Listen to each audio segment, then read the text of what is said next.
Hi, everyone, and thank you so much for tuning in again. Today, I want to do another solo episode because I've been thinking a lot about how we're talking about the hero's journey so much.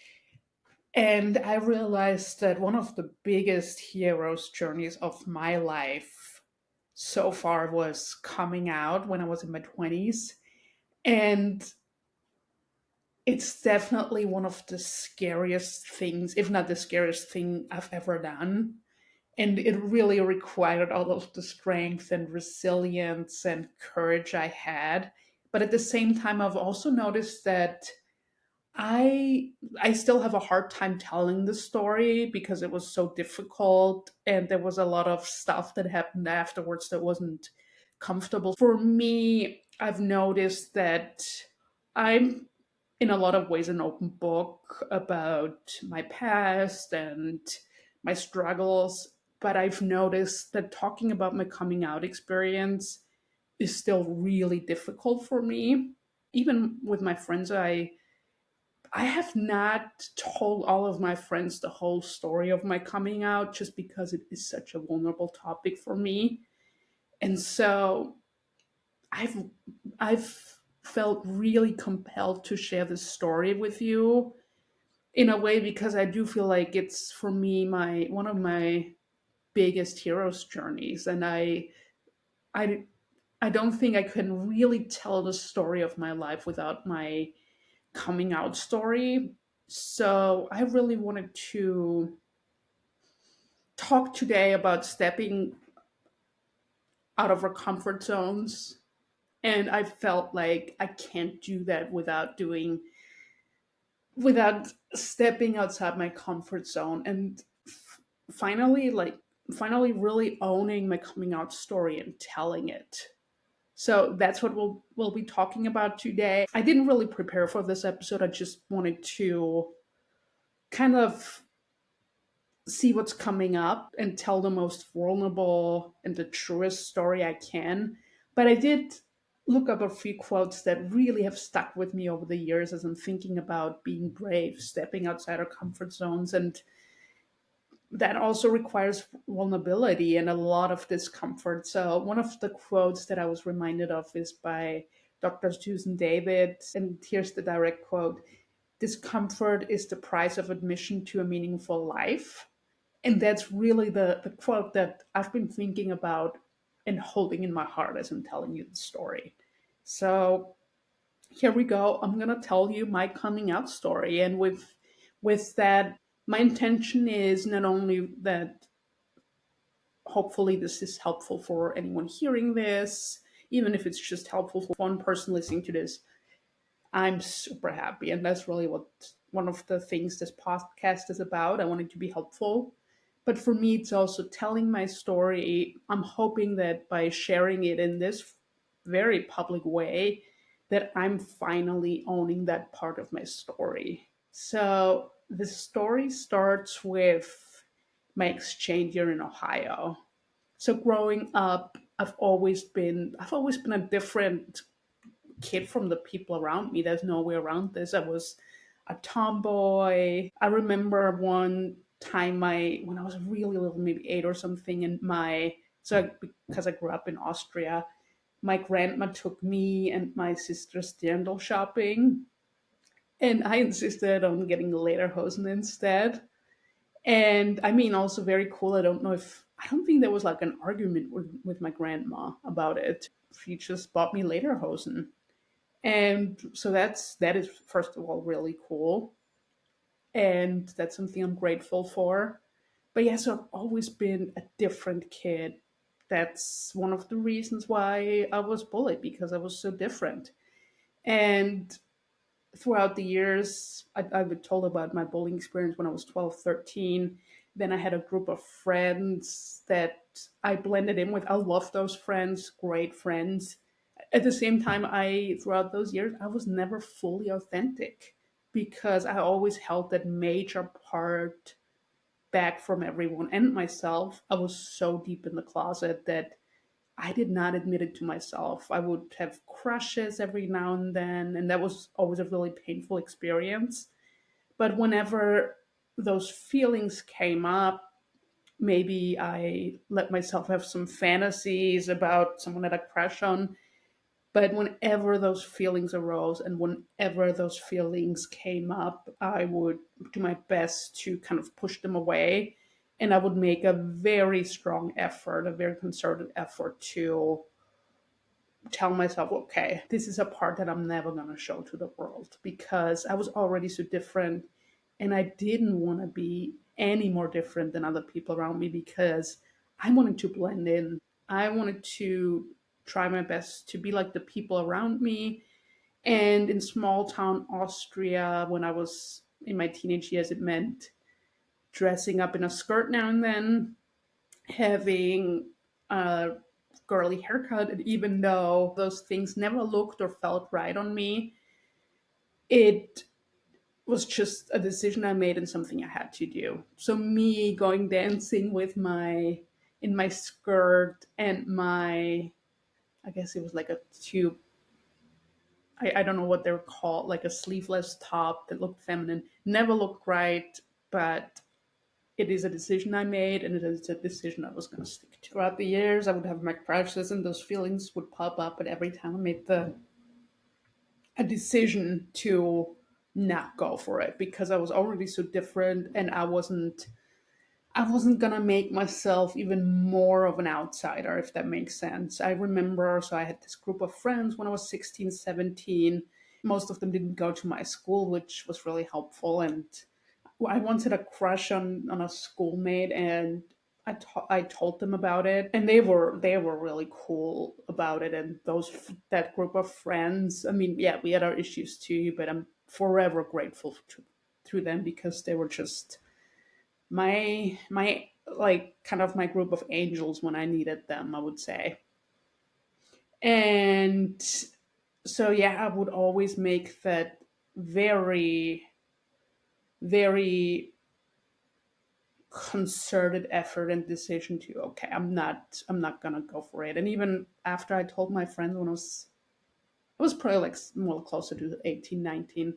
Even when I told them, I afterwards I was like, no, not gonna go for it. And I decided to live my life that way. And I also decided, okay, I'm gonna make the best out of it. I saw myself having a husband at some point, living in small town Austria, and make the best out of it. And then when I was 22, 23, I talked on the podcast before about when I got my scholarship to go to Ohio. And I remember going to small town Ohio. I remember even thinking, okay, I think this is going to be an invitation to uncover parts of me that I've been avoiding.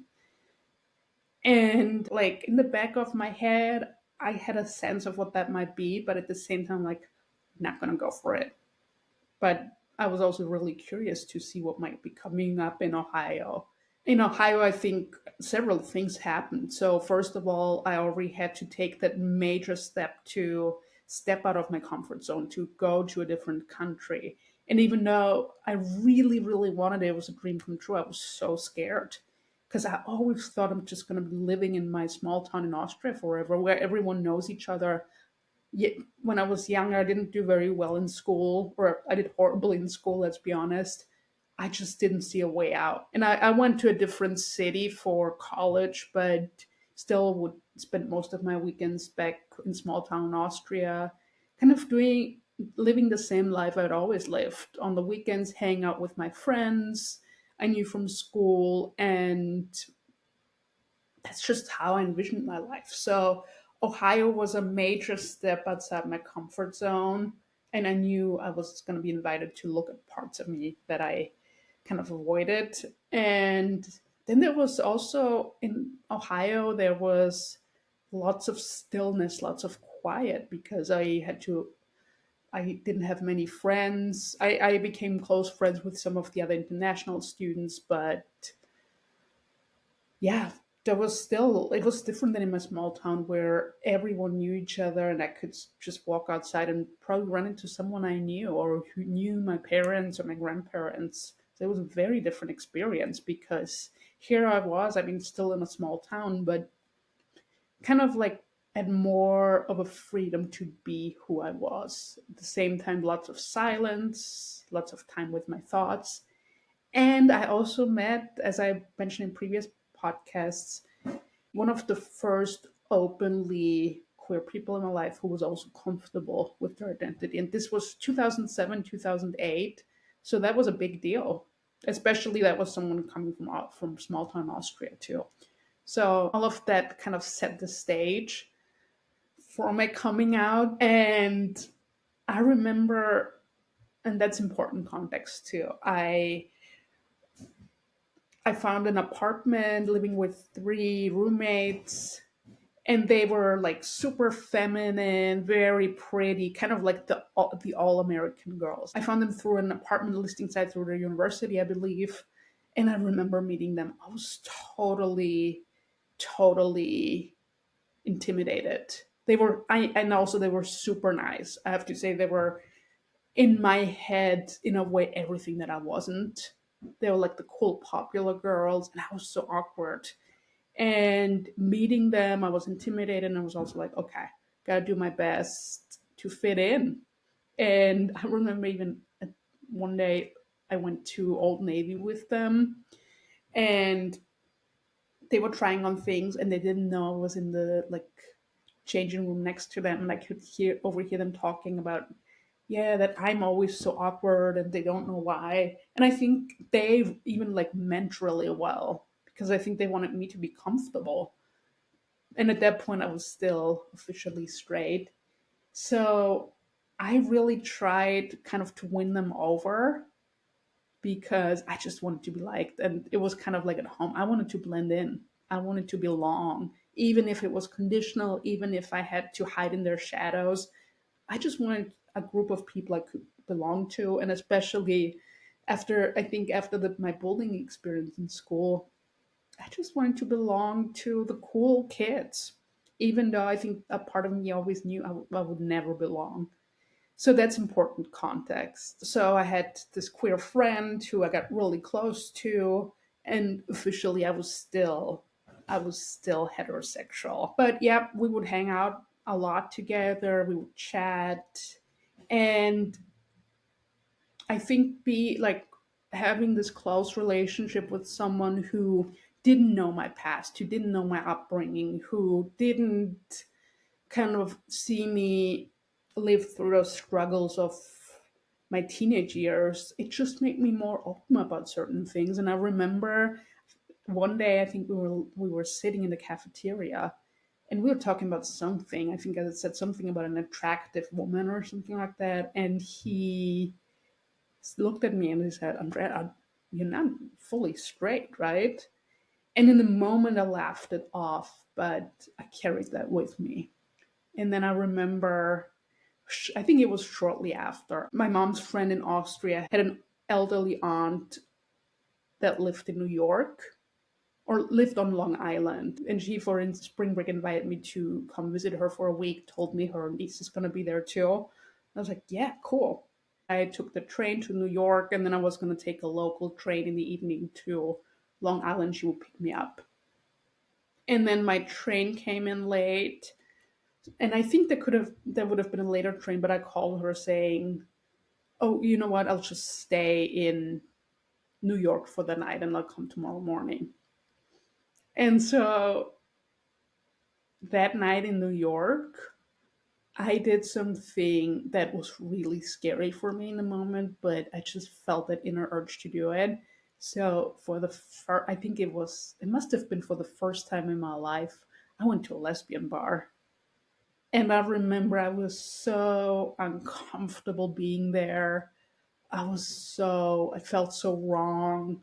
They were super nice people. I think they could tell how uncomfortable I was, who tried to like talk to me, make me more comfortable, but it was just so uncomfortable. I didn't stay long. And I remember even walking like through the door of that bar, it felt like a major step, and it felt okay from walking through the store. There's no way back. And then I went to this I went to see my that family friend, or that aunt of a family friend. Also met her niece. We really hit it off. A straight woman from Austria, but super liberal, super sweet, and we hit it off. And I remember sitting in a train with her. I think we were either going from Long Island to New York or from New York to back to Long Island. I don't know which way, but we were talking, and we had an encounter with someone very homophobic, and we were kind of making fun of that. And all of a sudden I look at this person and say, I mean, yeah, I'm bisexual too. And I could not believe it that I said it. This was the first time ever saying that out loud to someone, and it felt so right. But at the same time I was like, my life's gonna look completely different now. There was so much joy and so much relief just saying it, but I knew things were going to change drastically in my life, and I had no idea what my life would look like going forward, but I just knew it was the right thing to say and do. And in over the next couple days and weeks, I cut my hair short, got a very cool hair, what I thought was a very cool haircut, secretly ordered Elvor DVDs, and was so hoping that my roommates, I'm not gonna find them. And by this time it was, so this was spring break, so that was February, March. So it was getting close to me leaving Ohio. And if this story isn't already interesting enough, I developed a major crush on someone working at a coffee shop on campus. It was just like, for me, I thought like, I to this day I don't know what happened. It's one of the big mysteries of my life. But I felt I developed feelings for someone who I didn't know. I guess also like maybe a bit of a cliche queer story, because to this day I don't know if she was straight or not, because we never talked about it. But my time in Ohio was coming to a close, because this was February, March, and I knew I would be leaving. I think it was June or July, and the semester was going to be over, I think, in May, and then in June or July I was going to leave. So there was not a lot of time left. So I would chat with this person, I would always get my coffee there. And all this time I was thinking, okay, I'm not gonna. I told my friend in Ohio who was queer, told very few people that I'd come out, and the plan was to not tell anyone else and kind of deal with it later, think about it more at home when I'm back in Austria. And yeah, in the back of my head was worried how my family's gonna react, how my friends at home are gonna react. I told a few people, and they were cool with it. But I was like, when I go back home to Austria, my life's gonna look completely different, and I was so scared. And I major step into the unknown, major step outside my comfort zone, but at the same time I knew I had to do it.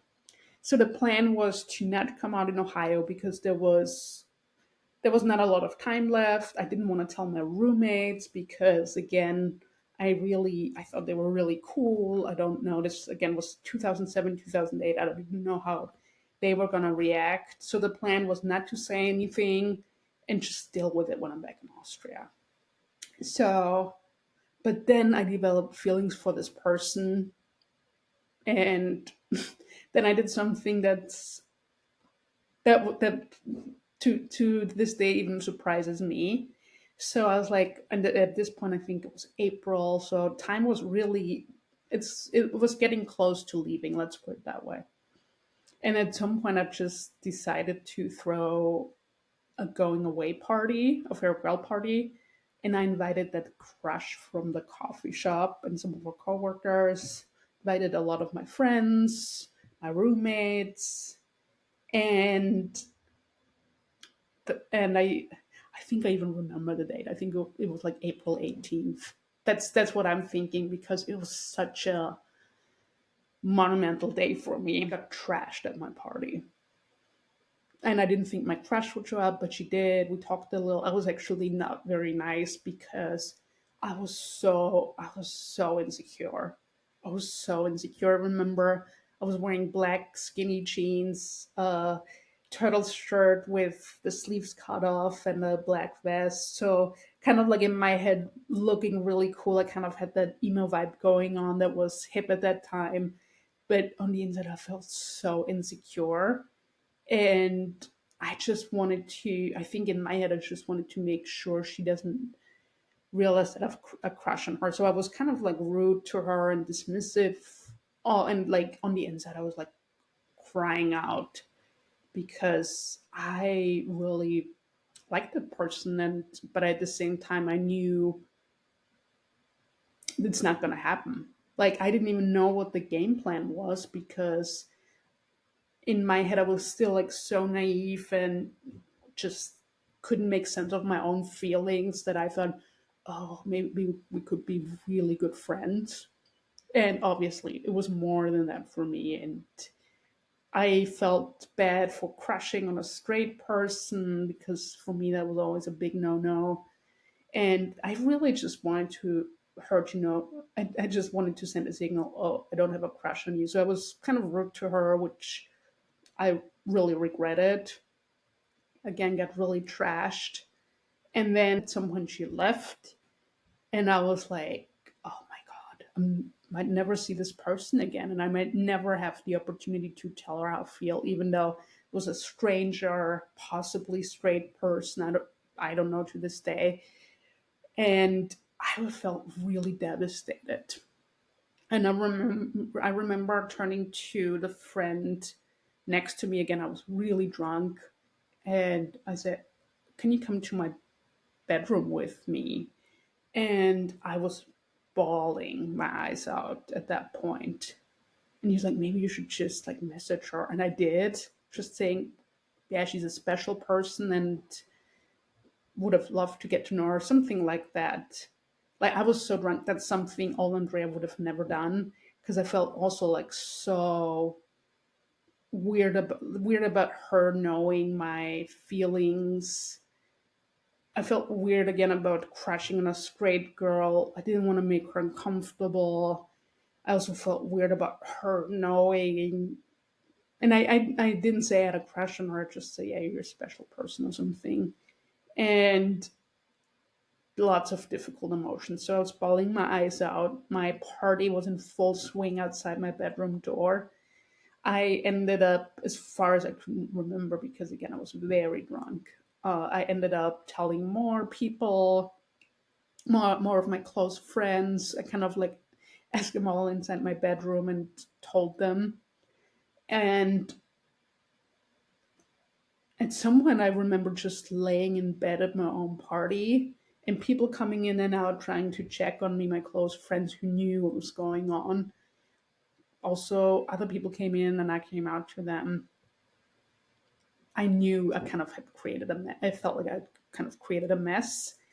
So my roommates at that point didn't know yet, but they were still kind of like the center of my world because I just really wanted them to like me and I wanted to belong. But so they didn't know. But at some point, the party was coming to an end. Some people went to the bars after. And I think my friends had left at that point because there were friends by my side that sat with me in my bedroom, like all some of them straight guys who held my hand, told me I would be okay. And that is something I will be forever grateful for. I think that's a moment. I'm sure I'm not remembering it. I'm not recalling it correctly because it's been a long time ago, and again I was very drunk. But it's something I will be forever grateful for, and it really showed me. I think it's one of the reasons why I have such a strong belief in the good of people because people showed up for me. Straight guys from small town Austria showed up for me who were not. Of course, there was my gay friend, but also some straight guys from small town Austria who showed up for me and held my hand, and they were there for me that night, and it meant a lot. But so at some point they were all gone, and I think I was getting ready for bed. It was gross because I was still in my clothes. Don't think I brushed my teeth. I was so drunk. It just wanted to pass out. And I also knew I had created a lot of problems for me by reaching out to the person I had a crush on and telling my friends, some of my friends. I felt like the rest of my time is not going to be comfortable. In my head, I was like, yeah, but I'm not going to tell my roommates. But then I was laying in bed and I could hear my roommates coming home. And I could hear they were sitting on the couch in the living room that was right outside my bedroom. The reason why I walked outside was because I really had to go to the bathroom and I couldn't hold it. Part of me seems to remember that moment when I opened that door. I remember we had this like brown carpet and I was looking down, the door was wide, like, and opening that door, that moment, I just felt like, okay, so I think this moment is really going to change your life, because I think I knew I was going to tell them. So, yeah, really held my breath, opened that door, but something inside me was like, I gotta live my truth. I gotta do this now. Stepped outside, I cried. My roommates were like, Are you okay? We haven't really seen you much at your own party. And I started bawling. And I said, I think I'm gay. And there was a lot of shock. One of them was super sweet and hugged me and like was like, "You're gonna be okay" and stuff. It was super hard. I again bawled my eyes out, and I knew the remainder of my time in small town Ohio is going to be very different. And going to bed that night really drunk and nauseous and feeling gross, I knew the next day the remainder of my time in Ohio would not be easy. And I also was like thinking about, oh my god, when I go back to Austria, how is everyone gonna react? It was super difficult. And the next day I was really hungover and didn't see my roommates much. I think at some point my queer friend stopped by, and that's when I talked about this in a previous episode. That's when he talked about that song, "Hey Man, Now You're Really Living," because he said, Andrea, I know this is hard. It is gonna be hard, but at least now you're really living. And I always, whenever I have to make big decisions that are difficult, I always think about that, because our brain wants comfort. Our brain doesn't want to step into the unknown. Our brain doesn't want to step outside a comfort zone. But I really think, really, that's what life is about: getting to know ourselves better, revealing more about ourselves, getting to know ourselves on a deeper level, and taking those steps to step outside our comfort zone to really live our lives to and be our most authentic selves. So I did hear back from that person that I had a crush on, and we never ended up talking about it. And it's one of the big mysteries of my life, what happened there, because I felt this really, or in my head I felt this really strong connection, and we never talked about it. I ran into this person one more time. I was really rude because I didn't want to cry. I was, again, not the nicest, just because I didn't want to show how vulnerable and hurt I was, which I regretted too. But yeah, and I remember life was never going to be the same again. And I was so worried about going back to Austria and what my friends and my family would think. I was so worried about the way forward. I was really worried about the remainder of my time in Ohio. And this reminds me of another quote that unfortunately I didn't find a source for it. It's unknown. It's the quote, and I wrote it down: "The portal to every next level is through the parts of yourself that you avoid." And that really speaks to me in this experience, because stepping into stepping outside my comfort zone. And in a way, this was even bigger than going to Ohio. And coming out, which was one of the hardest things I've ever done, it really opened doors for me that I didn't even know were available for opening to me. went back to Austria, realized, and I did lose friends along the way because they wasn't even that they were super homophobic or anything, but they just didn't understand the process I'm going through. I had changed a lot during my time in Ohio. I was now a completely different person. So I did lose friends along the way because they couldn't relate to my experience, and I didn't feel supported because they couldn't relate to what I was going through. So for various reasons, lost friends along the way. But I came back to Austria. It was very difficult, but that's when I decided to become really serious about relocating to the US. And then moving to the US, I made amazing. I mean, all of this, of course, took a bit. I found my place in academia for a while where I felt really supported and held, had an amazing mentor, made friends, met my now ex-wife. And again, that marriage wasn't perfect, but it provided a lot of stability at a time when I really needed it. And it really, now looking back, it was one of the hardest things I've ever done, but it really opened up doors to a life for me that I never thought was possible. I never thought I would one day get to a place where I'd be comfortable enough to get married to a woman. That just always seemed out of reach. I never thought I would become really active in the political advocacy world around LGBTQ rights, and now that's one of my queer and trans rights. It's one of my probably my biggest passion because that is so near and dear to my heart. And all of that would have not happened had I not come out. And it's something I really didn't want to. Like my ego was saying, no, no, no, we need safety. We're not going to do this. At the same time, my soul was like, this is the next version of you. This is kind of the next puzzle piece to your life. And in a lot of ways, it made my life maybe not easier, but richer and more meaningful. And to this day, I'm so grateful I took that step. I don't know what my life would have looked like otherwise. And now thinking about this, and I think that's another reason why I've been thinking so much about this, is also realizing I've I've been coming out over and over again in my life, not only in terms of my sexual orientation, but now more recently coming out as non-binary. I mean, and it was different because I had already done, I had already in my 20s taken that step of coming out. And so I kind of had almost like a template. I had more supportive people around me who got it. I was living in the Bay Area. But that is all to say too that no matter if it's coming out or something else, we're always called to step outside our comfort zone.